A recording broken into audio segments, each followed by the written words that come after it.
Hi, I'm Kelsey, and this is Hero, and we live in the United States in New Hampshire. I'm a biology teacher, and Hero is a dog.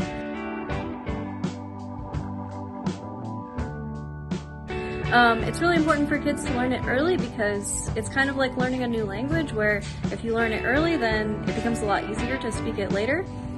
Same thing with coding.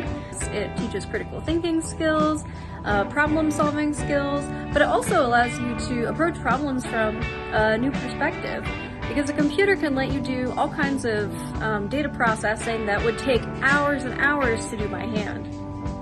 And it also is really fun to try to solve problems from that perspective.